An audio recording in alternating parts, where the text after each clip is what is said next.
The greatest common factor. This is sometimes called the greatest common factor and sometimes the greatest common divisor. Both of those mean the same thing. I will use the abbreviation GCF throughout this video for greatest common factor. Finding the greatest common factor of two integers is an important skill in many contexts. So first of all, we have to find out how to do it, and then we'll talk about how to apply it in coming videos. So first of all, what is the greatest common factor of 24 and 40? What do we mean by asking the greatest common factor? Well, think about it this way. We could list the factors. So the factors of 24, those are all the factors of 24. Those are all the factors of 40. Notice that some of those factors they have in common. They appear on both lists. Those are the common factors. So we can make a list of the common factors. The common factors of 24 and 40 are 1, 2, 4, and 8. And on that list, the greatest common factor is just the highest number on that list. The largest number in the common factor list is 8, and therefore 8 is the greatest common factor of 24 and 40. We could always list the factors, identify the common factors, and find the largest. That is the greatest common factor. The problem is, as we have seen, often we have to deal with numbers that are larger, and it would be very time-consuming simply to list all the factors. For example, if we were given two numbers up in the hundreds, it would take a very long time to list all the factors. Instead, we are going to use a procedure involving the prime factorizations. This is one of the many handy uses of the prime factorizations. Suppose we want the greatest common factors of 360 and 800. Well, listing these factors would take forever. We don't want to go down that road. Instead, we're going to find the prime factorizations of both of those numbers. So, 360, obviously that's 36 times 10 or 6 times 6 times 10, and we can simplify that to 2 to the third times 3 squared times 5. 800 is obviously 8 times 100 or 8 times 10 times 10. That simplifies to 2 to the fifth times 5 squared. All right, so now we have prime factorizations. Now here are the questions we're going to ask. What is the highest power of 2 they have in common? So the first one has 3 factors of 2. The second one has 5 factors of 2. And so that means that both of them have at least 3 factors of 2. So 3 factors of 2 is something that they both have.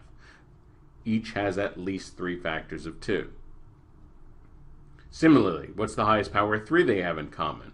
Well, one of them has 2 powers of 3, but the other one has no powers of 3. So 3 cannot appear in the common factor because one of the two numbers doesn't have it in common. So that just has to be 0. The highest power of 5 in common, one has 1 power of 5, one has 2 powers of 5, so they each have at least 1 power of 5. Well, now we put that together. The common factor has to have 3 factors of 2, 0 factors of 3, and 1 factor of 5. And when we multiply that out, 2 to the third is 8, and then 8 times 5 is 40, and that's the greatest common factor. What is the greatest common factor of 720 and 1200? Pause the video here and try this on your own, then we'll talk about the answer. Okay, so first of all, we find the greatest common factors. We find the prime factorizations of these. Those are the prime factorizations. Now we start looking at the individual factors. So highest power of 2 in common, they both have 2 to the fourth. That's easy. Highest power of 3 in common, we have 3 to the first, 3 to the second, so the highest power they have in common is 3 to the first. Highest power of 5 in common, well, we have 5 to the first, 5 to the second, so the highest power in common is 5 to the first. Therefore, the common factor has to be 2 to the fourth times 3 to the first times 5 to the first. So in other words, 2 to the fourth times 3 times 5. And if we do a little rearranging, I'm actually going to take one of those powers of 2 and multiply it by the 5. So I'm going to rearrange like this. I'm going to leave 3 of the powers of 2 over on the left, but put one of them next to the 5. And that allows me to do 2 times 5, which is 10. And of course, it's easy to multiply by 10. 2 to the third is 8. 3 times 8 is 24, so it's 24 times 10, or 240. And that is the greatest common factor.